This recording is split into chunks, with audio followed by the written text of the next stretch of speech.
हाय, आपके साथ मैं हूँ सुरभि शर्मा।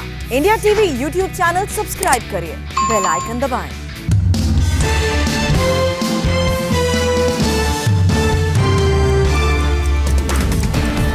सचिनबाजी केस में महाराष्ट्र में हलचल। दिल्ली में शरद पवार से मिले अनिल देशमुख, पूरे मामले का लिया अपडेट।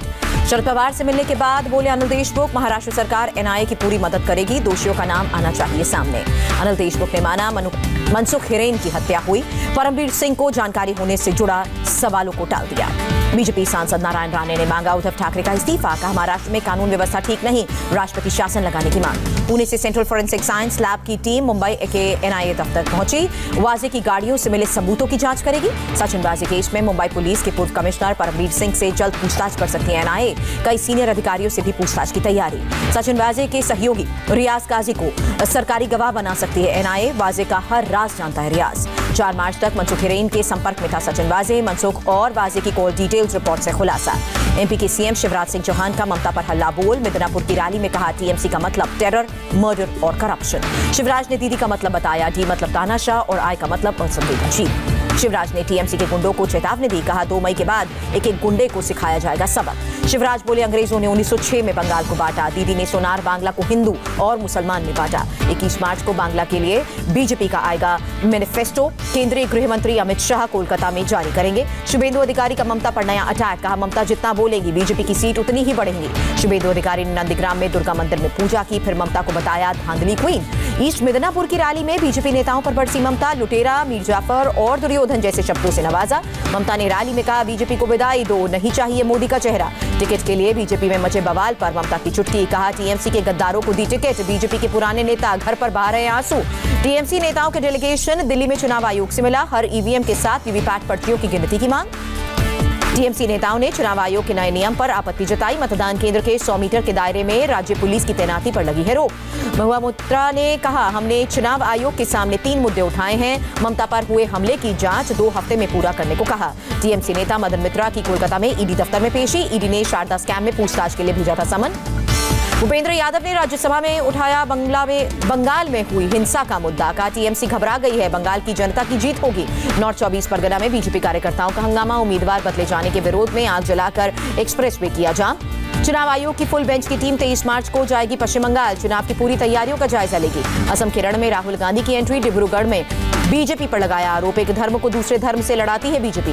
डिब्रूगढ़ में छात्रों के साथ संवाद में राहुल गांधी का पीएम मोदी पर अटैक, कहा बाढ़ के वक्त असम क्यों नहीं आते हैं पीएम। राहुल गांधी ने डिब्रूगढ़ में टी वर्कर्स को भी संबोधित किया, कहा नहीं लागू होने देंगे सीएए। राहुल बोले असम में सरकार बनने पर कांग्रेस सरकार हर गृहिणी को देगी 2000 रुपए, 200 यूनिट मुफ्त बिजली का भी वादा। असम में हेमंत बिस्वा शर्मा ने रोड शो किया, रोड शो के बाद जलखबरी विधानसभा क्षेत्र के लिए नामांकन किया। तमिलनाडु चुनाव के लिए कमल हासन ने जारी किया मैनिफेस्टो, घरेलू महिलाओं के स्किल डेवलपमेंट करने का वायदा किया। केंद्र सरकार ने दिल्ली सरकार की door step ration delivery scheme पर रोक लगाई, 25 मार्च से होनी थी शुरुआत। घर घर राशन योजना के नाम से शुरू होनी थी स्कीम, केंद्र ने खत लिखकर अमल न करने को कहा। केंद्र सरकार के मुताबिक नेशनल फूड सिक्योरिटी एक्ट के तहत केंद्र सरकार अनाज बांटती है, राज्य सरकार किसी अन्य नाम से लागू नहीं कर सकती। रक्षा मंत्रालय ने बीडीएल से किया करार, सेना को मिलेगी 4960 मिलन 2T anti tank guided missile.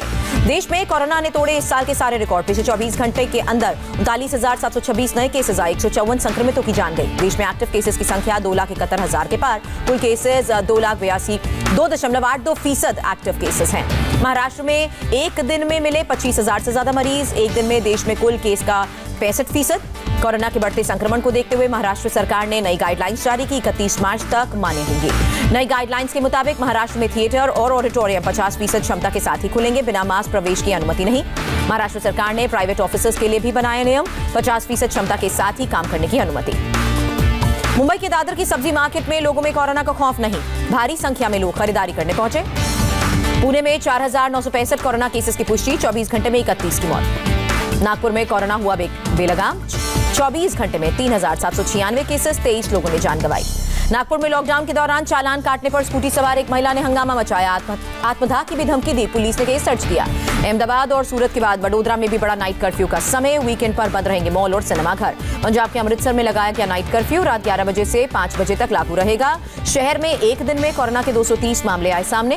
Lok Sabha में डॉक्टर हर्षवर्धन का बयान। कहा, वैक्सीन के बारे में किसी को कोई संदेह नहीं होना चाहिए। सभी से टीके लगाने का अनुरोध। दिल्ली में भी कोरोना केसेस में बढ़ोतरी जारी और 607 लोग पाए गए पॉजिटिव। 24 घंटे में एक मरीज की जान गई। दिल्ली में 22 मार्च से सुबह 9 बजे से रात 9 बजे तक लगेगा कोरोना का टीका। स्वास्थ्य मंत्री सत्येंद्र जैन ने जानकारी दी। दिल्ली पुलिस ने चलाया मास चेकिंग का बड़ा अभियान। बस और कार चालकों के चालान काटे। कोरोना गाइडलाइंस का पालन करने की अपील की। केरल से कर्नाटक आने वालों के लिए आरटीपीसीआर टेस्ट जरूरी। बॉर्डर पर टेस्टिंग का काम तेज। क्रिकेटर क्रिस गेल ने जमाइका को कोरोना वैक्सीन भेजने पर पीएम मोदी का आभार जताया। भारत की जनता का भी आभार जताया। फ्रांस ने पेरिस और आसपास के इलाकों में 1 महीने के लिए लगाई कई बंदिशें। स्कूल और जरूरी सामान की दुकानें खुली रहेंगी। यूरोप के कई देशों ने एस्ट्राजेनेका वैक्सीन पर रोक हटाई। यूरोप की मेडिसिन एजेंसी ने कहा, वैक्सीन और खून का थक्का बनने पर कोई संबंध नहीं है। जर्मनी ने एस्ट्राजेनेका वैक्सीन पर फिर शुरू करने का ऐलान किया। पुर्तगाल और स्पेन ने हटाई रोक। समय से पहले अमेरिका में आज 10 करोड़वां टीका लगाने का लक्ष्य पूरा करेगा अमेरिका का अब पड़ोसी देशों को वैक्सीन सप्लाई करने को भी तैयार। योगी आदित्यनाथ के उत्तर प्रदेश के मुख्यमंत्री के तौर पर 4 साल पूरे हुए। लखनऊ में विकास पुस्तिका का विमोचन किया। पेश की रिपोर्ट कार्ड। योगी बोले, बीमारू राज्य की छवि से मुक्त हुआ यूपी। पीएम आवास योजना, शौचालय योजनाओं को लागू करने में यूपी नंबर 1। योगी ने कहा, माफियाओं के खिलाफ एक्शन में यूपी ने नजीर पेश की। कानून व्यवस्था में 4 साल में सुधार हुआ। गंभीर अपराध में कमी आई। योगी आदित्यनाथ ने कहा, प्रदेश में आप कहीं से भी एंट्री करेंगे, हर गांव जगमगाता दिखेगा। ये नए उत्तर प्रदेश की तस्वीर है। यूपी सरकार के 4 साल पूरे होने पर सीएम योगी ने लेख लिखा। कहा, निवेशकों की पहली पसंद बना प्रदेश। ईज ऑफ डूइंग बिजनेस में दूसरे नंबर पर पहुंचा। रामगोपाल यादव ने योगी के दावे को सदी का सबसे बड़ा झूठ कहा। बोले, 4 साल में नहीं हुआ कोई काम। योगी सरकार में मंत्री मोहसिन रजा का हमला। कहा, कांग्रेस और गांधी परिवार ने अमेठी को किया बर्बाद। प्रयागराज मंडल में रात के दौरान धार्मिक स्थलों पर लाउडस्पीकर बजाने पर पाबंदी। आईजी नियम का सख्ती से पालन करने को कहा। प्रयागराज रेंज के आईजी ने 4 जिलों को, डीएम और एसपी को खत लिखा। रात 10 बजे से सुबह 6 बजे तक लाउडस्पीकर इस्तेमाल पर रोक लगाने को कहा। महबूबा मुफ्ती को दिल्ली हाई कोर्ट से नहीं मिली राहत। मनी लॉन्ड्रिंग केस में ईडी के समन पर रोक लगाने से इनकार। उत्तराखंड का मुख्यमंत्री बनने के बाद पहली बार दिल्ली पहुंचे तीरथ रावत। पार्टी कार्यकर्ताओं ने जोरदार स्वागत किया। तीरथ रावत के समर्थन में आगे आए एमपी के कृषि मंत्री कमल पटेल। कहा, ऐसे कपड़े ना पहने जिससे कोई गलत नजर से देखे। बेंगलुरु में आरएसएस के प्रतिनिधि सभा की बैठक हुई। शुरू संघ प्रमुख मोहन भागवत और दूसरे नेता शामिल। आरएसएस प्रवक्ता मनमोहन वैद्य ने कहा, संघ के बारे में जानने को लेकर लोगों की उत्सुकता बढ़ी है। शाखा बढ़ाने पर प्रतिनिधि सभा में चर्चा होगी।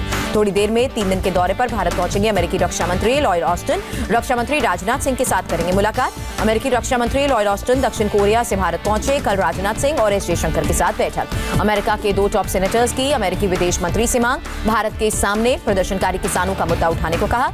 सीआरपीएफ आज मना रही है अपना 82वां स्थापना दिवस समारोह। गृह राज्य मंत्री नित्यानंद राय ने गुरुग्राम में परेड की सलामी की। एमपी के कृषि मंत्री ने किया तीरथ सिंह रावत का समर्थन। कहा, किसी को भी फटी जीन्स अपने बच्चों को नहीं पहनानी चाहिए। कमल पटेल की दलील, गलत नजर से बचाने के लिए ना पहनाए फटी जीन्स। माता बहनों की रक्षा और सम्मान करना सभी की जिम्मेदारी। तीरथ सिंह रावत के बयान के विरोध में दिल्ली प्रदेश महिला कांग्रेस का प्रदर्शन।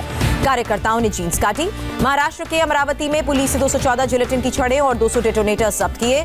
2 मोटरसाइकिल सवार फरार। बंगाल के अलीपुर जू में एक शख्स शेर के बाड़े में घुसा। शेर के अटैक में जख्मी हुआ। अस्पताल में कराया गया भर्ती। सोमनाथ मंदिर को लूटने वाले गजनवी की तारीफ करने वाला मौलाना गिरफ्तार हुआ। इरशाद रशीद को पुलिस ने हरियाणा के पानीपत से पकड़ा। राजस्थान के डीजीपी ने महिलाओं के खिलाफ बढ़ते अपराध के लिए स्मार्टफोन को ठहराया दोषी। कहा, स्मार्टफोन पर पॉर्न फिल्म देख रहे हैं बच्चे। दिल्ली से सटे नोएडा के सेक्टर 72 में सरेआम भिड़े सफाई कर्मचारियों और ठेकेदार के बीच मारपीट हुई। पुलिस ने 2 लोगों को गिरफ्तार किया। यूपी के रामपुर में शादी समारोह में प्रतिबंधित पशु का मांस परोसने पर पुलिस की कार्रवाई। दूल्हा समेत 6 लोगों की गिरफ्तारी। राजस्थान के चित्तौड़गढ़ में मकान की छत ढहने से 3 लोगों की मौत, 4 घायल। मध्य प्रदेश के रीवा में किसान नेता रणजीत सिंह ने धरना स्थल पर अपने बेटे की शादी कराई। कहा, सरकार को संदेश दिया। भोपाल में बीएसपी विधायक रामबाई के अवैध निर्माण पर चला बुलडोजर। मामले में सुप्रीम कोर्ट ने सरकार को फटकार लगाई थी। दिल्ली के प्रीत विहार में महिला के साथ चेन स्नैचिंग की वारदात। गले से चेन छीनकर बदमाश फरार। सीसीटीवी में कैद वारदात। दिल्ली में एनडीएमसी मेडिकल कॉलेज और बाड़ा हिंदूराव हॉस्पिटल के डॉक्टर सामूहिक अवकाश पर गए। सैलरी नहीं मिलने पर 22 मार्च से अनिश्चितकालीन हड़ताल की धमकी। दिल्ली पुलिस ने राइस पुलर के नाम पर धोखाधड़ी करने वाले गिरोह का भंडाफोड़ किया। 3 लोगों की गिरफ्तारी। गैंग ने दिल्ली के एक कारोबारी से 11 लाख रुपए का चूना लगाया था। शिकायत के बाद दिल्ली पुलिस ने की कार्रवाई। अमेरिकी राष्ट्रपति बाइडेन के शपथ लेने के बाद चीन और अमेरिका के बीच अलास्का में पहली बैठक। अमेरिकी मंत्रियों ने तीखे बयान दिए। हत्यारा कहे जाने पर रूस के राष्ट्रपति पुतिन ने बाइडेन को दिया करारा जवाब। अमेरिका को गुलामों के इतिहास और जापान पर एटम बम गिराने की याद दिलाई। सामिया हसन ने तंजानिया के राष्ट्रपति पद की शपथ ली। तंजानिया की पहली महिला राष्ट्रपति बनी।